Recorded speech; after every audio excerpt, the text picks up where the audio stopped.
Hello and welcome to Extra Time with James Bradpool and me, Gary James. James, football season is almost upon us. Nearly upon us, Gary. I can hear the non-football fans going, no. And some football fans going, yes, brilliant. And some wives going, good, I'll get rid of him again at the weekend. And some guys going, great, I'll get rid of her at the weekend. It's brilliant. Long time coming. But before we talk football, cricket.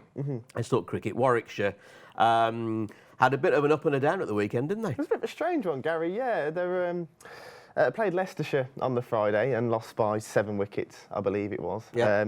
It was quite sort of unprecedented, really. Warwickshire had been going really well.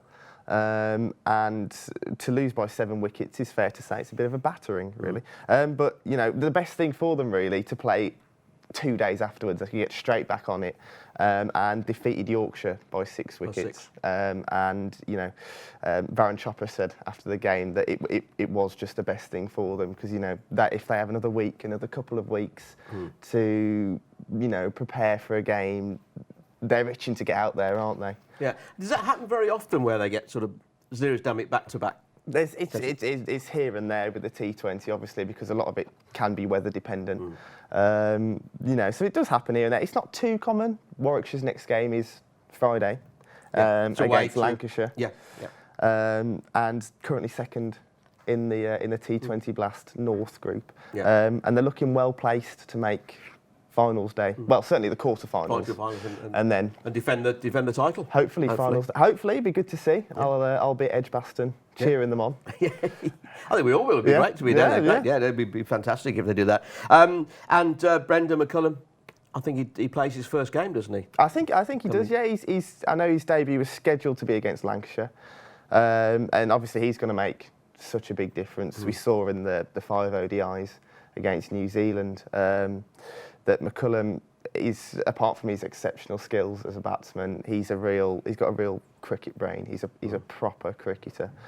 He's a clever man, and that know-how is going to be invaluable in helping to get the Bears over the line. Yeah, it'll be great looking forward to him, and it'll put more bums on seats hopefully down at. Well, that's what they want, isn't it? Yeah, absolutely. And just finally on the cricket side, and Warwickshire, been reported that Ian Bell is reporting for training with the squad ready for the Ashes, the England squad. You know, we're obviously really happy for Ian Bell. He's first and foremost, he's a top guy, and he's an excellent batsman as well. And I think, you know, returning to Warwickshire, you know, scoring the 90 he did in the T20, I think it was Warwickshire's, the Birmingham Bears, their quickest ever T20, the highest ever T20 score, I think it's done his confidence the world of good.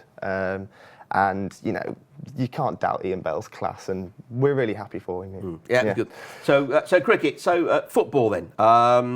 Let's start, because there's lots of transfer things starting to happen now, rumours around. Starting to get busy, yeah. And some have happened, some may not have happened. Yes, yeah. Some will be the last minute, as always, for getting the best price. The Baggies confirmed yesterday, as I think we said on the sports news, that James McLean has finally signed. But I know he's quoted in some of the press today saying that his mates Craig Gardner and here we go, Callum McManaman. Oh yes, yeah.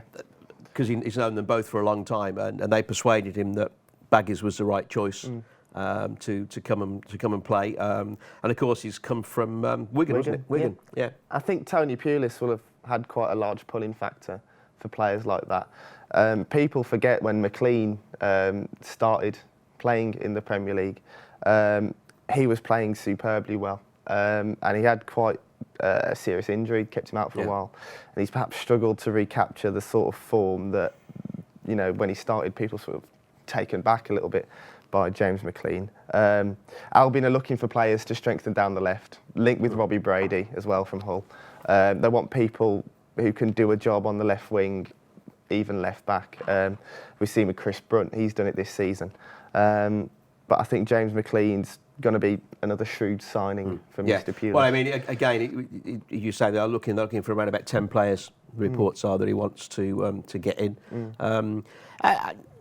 They finished all right last season, didn't they? In the end, the Baggies, thanks to Pulis. But I think, well, yeah. You know, there were still a few intakes of breath, I think, the parts of the season. But it was touch and go at one point. And he's also looking now for QPR to hopefully bring Matt in Phillips. Stephen Corker and Matt Phillips. Matt Phillips, yeah. And a double. Again, I think that'd be an excellent double signing if he can pull it off. Homegrown players, which we know Pulis likes, but that's going to command quite a sizable fee from QPR, I think. And obviously, as everyone knows, there's question marks over a possible takeover this summer. So whether the money's there or not, we'll just have to wait and see on that. So that's the Baggies. Blues. We're going to hear a little bit later on anyway from the Blues. But Rob Keenan reports that he was on loan to the Blues from Wigan last season. I saw him play a few times, and an incredible player. I think he was man of the match once when I was down there. I interviewed him and that, and I think that Gary was really hoping that they could get him back on loan again. But he's gone. Real body blow, wasn't it? He's gone. He's gone to Rangers now. I think that link with Mark Warburton's there, isn't it? He sees Mark Warburton as a sort of mentor, and it's a great signing for Rangers, as you say. There are accusations is possibly the wrong word, but Blues are saying that Kiernan pulled the plug. Kiernan has offered a slightly different view. We don't know what's happened there, but it's a real shame that he's not going to be at St Andrews next season. It is, and along with a few other loan players that they had last season, and have gone back to their clubs and such. But it'd be an interesting one with Blues. More about that, the club, and a little bit later on. Yeah. Aston Villa. Oh, they're shipping them out at the moment, aren't they, Gary? I tell you what. Yeah, go on.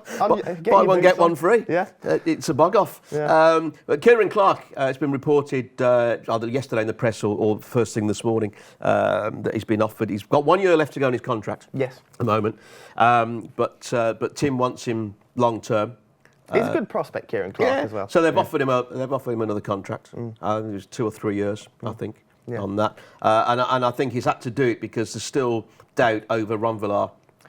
Sunderland's the latest club I've seen him be. Well, he's going to be as a free Villar. agent now, isn't he? In the Yeah. summers? I could see him going there. I still think Villa should try as hard as they can to keep him. I think he's got real quality about him. But as you said, if he is going to go, then Kieran Clark's going to have to step up, isn't he? Yeah. Because there's not. I don't know whether there's going to be reams of money for Villa to spend either. Well, again, going back to them, we don't know whether it's going to be sold or not. We could have 2 mega rich clubs in the Midlands, couldn't we? Yeah, because there's still over a month to go. Well, about 6 weeks to go, 7 weeks till the start of the season. So. Something like that. My maths isn't too strong. I think the Championship starts on very early August. Very early on, the 7th or 8th of August, I think it is, isn't it? And talking about that, the Villa are away to Bournemouth, aren't they? First game. Yes. So on paper, that should be a nice. I think that's a horrible first game, I do. That's a long trip. Eddie Howe's team are going to be right up for it. I think that's going to be a very, very tough game. I'm going to call it now. You know me and my predictions. There we go. Villa fans, get ready for this one. Trying to make up for it. 1-1. 1-1. Okay, but don't put the house on it. No. And well, we'll stay on just on first game. Blues. I don't know. They're at home to Reading. I think that's in Blues' favour. Do you think? I think Gary Rowett's he's going to have a good compact tight team next year. He's going to want to make St Andrews a fortress, and because of that, and because of the statement I think Rowett will want to make, I think they're going to sneak that. I think they'll get off onto a good start. Okay, let's because otherwise time's going to beat us on that. We can talk about our other clubs and first games over the next few days and weeks as we head into the season. But England's women's team, fantastic, wasn't it? Great result last night. After going 1-0 down as well. Yeah. What a response. Yeah, absolutely incredible. Great game. First time I think in England's women's history they've actually got through to the last 8, which is great. Good to see. Lucy Bronze the goal was fantastic, incredible. But the 2 Blues players, Karen Carney and Jade Moore, both played in the game. Karen, of course, scoring the winner in the previous match. It's great to see Karen Carney. If anyone in that team deserves to have a good tournament, then for me it's Karen Carney. Yeah. I mean, I'm happy for all the girls, but I'm really happy to see that she's doing well. She is, because she had an injury at the start towards the end of beginning of this season. So I get mixed up because the ladies' season's only really just started. They're on international break at the moment. But it is great that the two Blues ladies are there. They've been a big part in the squad. And it must give a lot of confidence when they come back and play for the Blues, and it spins off onto the teammates. And women's football is getting bigger and bigger, and it's fantastic. Absolutely. And in fact, coming up in part 2, we've had a few requests from you Blues fans to see if we could show you again the chat we had with Ian Dutton about a week ago. That's coming up, but now it's half time and extra time. So welcome back. You're watching Extra Time with James Bradpool and me, Gary James. We've been talking football. Before the break, we were talking about England's women's team and what a great result they had last night. And the two Blues ladies players that were there, Karen Carney and of course, Jade Moore, both playing for Blues. And we've had some requests from Blues fans. If we could show again the interview that we did, I think we showed it about a week ago, James. I think it was about a week ago. With Ian Dutton, the head of commercial at Birmingham City Football Club. Here he is now. Ian, could you tell us a little bit about what you do with Birmingham City?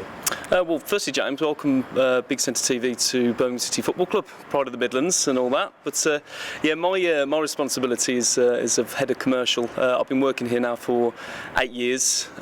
Started here as a sales executive and worked through up into the ranks. And I've been in this current position now for the last 4 years. I'm primarily responsible for all the B2B, business-to-business activity here at the football club. Ranging from advertising and sponsorship, match-to-match hospitality, events, conferences, etc. And are you a Blue Nose yourself, Ian? A massive Blue Nose, yeah. Before my time here at the working at the club, I was a season ticket holder in Block 3 in the Tilton for 18 years. So I grew up on the terraces and absolutely love this club and love working for the club as well. And before we look ahead to next season, let's take a quick look back at last season. How did it go, in your opinion? Well, on the football side, it was fantastic. Obviously, Gary came into the club last November, where unfortunately we were at the midst of the table, and to finish 10th by the end of the season is fantastic. None of us could have wished for anything better. And fingers crossed, if we can really build on that, bring in some new good quality players into next season, who knows what can be achievable. So overall on the football side, absolutely fabulous. And commercially, I know a lot of fans might not necessarily appreciate all the hard work that you guys do, but it's important, isn't it, in the modern game now to have quite an efficient commercial team behind a successful football club? Yeah, it certainly is. You know, there's commercialisation now for any sporting club, including football, is a must. You know, it's a massive revenue spin, which in turn obviously helps develop what's needed on the pitch and to take us up to where we want to be. So yeah, it is huge, especially now all the big broadcast rights have come through. It's massive. And you mentioned you've been here 8 years. What have been your highlights during your time at the club? God, it's hard to pick out really, but like I said before, I've enjoyed every minute of it, all the ups, all the downs. I suppose one highlight for me would obviously be winning the League Cup against Arsenal. Sorry, James, I know that's your team, but it was. I went to Wembley. We took 550 corporate clients to Wembley, and it was a magnificent day out. And then leading on from that, obviously we had a little trip into Europe. So games such as Bruges away, when we took 6,000 supporters to Bruges, was absolutely magnificent. So, but there has been so many highlights. It's just working for the club and working for the people, and obviously dealing with the kind of corporates and sponsors and supporters that we deal with is fantastic. And can you tell us a little bit about the commercial side's sort of biggest aims, biggest challenges, if you like? How would you define a successful season commercially for Birmingham City? Number one, hitting our targets. That's always a defined success. But for me, it's about growing. Certainly in this particular league, in the Championship League, it's about growing our local connections. The Birmingham business world on the whole is really important to this football club. There are grassroots of corporate. So we have to maintain a fantastic relationship with those people that support us and back us so much. So a really successful season for me is commercially is when those people that support us, those people that back us through thick and through thin, are talking positive about the club, you know, in a really positive light, whether that be through sponsorship, whether that be through a fantastic hospitality experience that they've had here at the football club, you know. So it's all about ensuring that we retain business, you know, and through a lot of network clubs that we hold here at Birmingham City Football Club, the Blues Network, maintaining different events regularly here at the football club, and maintaining that contact with those people is vitally important for us. So it's just about growing our business, growing our empire, growing our network, and taking it from there. And Birmingham City are changing their principal sponsor for this season, aren't they? Could you tell us a little bit about that? Yeah, well, before we go on to that, I suppose just to start, it's actually the club's 140th anniversary of Birmingham City Football Club moving into the new season. So it is a really, really important, big year for the football club, a great milestone, you know, and in turn we wanted a really, really good quality partner to partner with the football club in such a wonderful year. And then came along Easy Group. Easy Group have already been partners of the club for the past 4 years.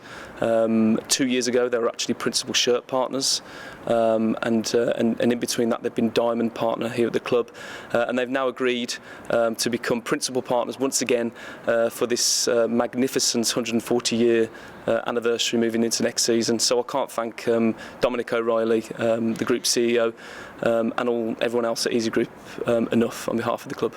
How important is it for Birmingham City to have a good relationship with their sponsors? Hugely important. Like I say, Easy Group, they've been on the front of the shirt before, and I know it's a bit of a cheesy saying, but they're more than just a name on the front of the shirt. They do a hell of a lot more for us, you know, through a lot of their campaigns, community campaigns, CSR initiatives, engaging with our supporters, offering supporters in need those lucky chances to have those memorable experiences that changes their lives through a campaign called Easy Wishes.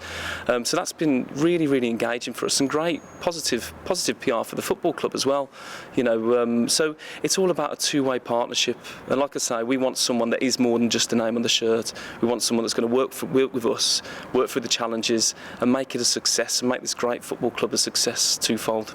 And you mentioned that this is the 140th anniversary of Birmingham City. How are the club marking it? Are there any special events going on, or? Yeah, no, we have. We've marked it in several different ways, really. You may have noticed recently, just last week, we announced that we were changing the crest for the new season as a limited edition crest, which marks the year. Earlier this season, we allowed supporters to put their names on the shirt, on a limited edition shirt, which is going to be released within mid-July. So basically, all of our first team playing shirts and all of our replica shirts will host around about 1,000 supporters' names on the shirts, which is going to be absolutely massive for them. But I suppose one of the biggest things that biggest events that we've launched for the new season is we've actually got an anniversary dinner, which takes place on the 18th of July at the ICC Central Birmingham. We are expecting well over 1,000 supporters to attend the event. Easy Group, the club's new principal partner, will be headline partners and headline sponsors for this particular night. We have the likes of Trevor Francis, Bob Hatton, Bob Latchford, who actually haven't even been in the same room together since they played together in the 70s.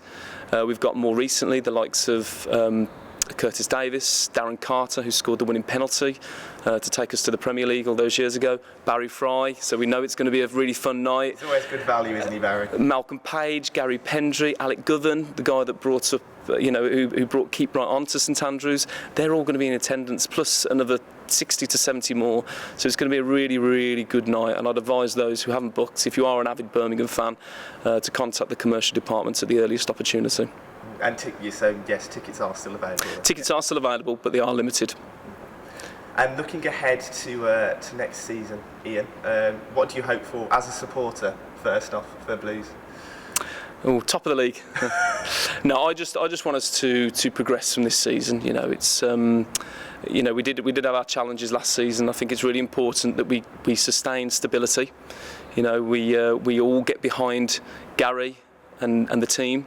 you know, and really chant as loud as we possibly can on those terraces to give them that 12th man support that we know we can here at St Andrews. You know, and if we can finish 10th plus, then I'd be a delighted Birmingham City football fan. And working with Easy Group, is it easier for you because you've worked with them before, because there's a pre-existing relationship? Is that beneficial? It is beneficial, but I suppose in a way it does also have its challenges, because we've had such a good relationship over the past 5 years, and we have, you know, produced some fantastic initiatives with Easy Group. We're always trying to think of more and how can we do better and how can we really increase that, you know, for Easy Group and for the club. You know, again, like I say, it's really important that we work in partnership, and that we create these initiatives and ideas to really enhance everything that we're working together on. But from a relationship perspective, you know, we do have a very good relationship with them. Like a lot of our partners, we have a long-standing relationship with a lot of our partners and a lot of our corporate clients, and it's always good to build that relationship and that trust with one another. So great to hear from Ian there, and we wish them and Easy Group all the best for the rest of the season. It's full time now on Extra Time. We hope you've enjoyed it, and take care.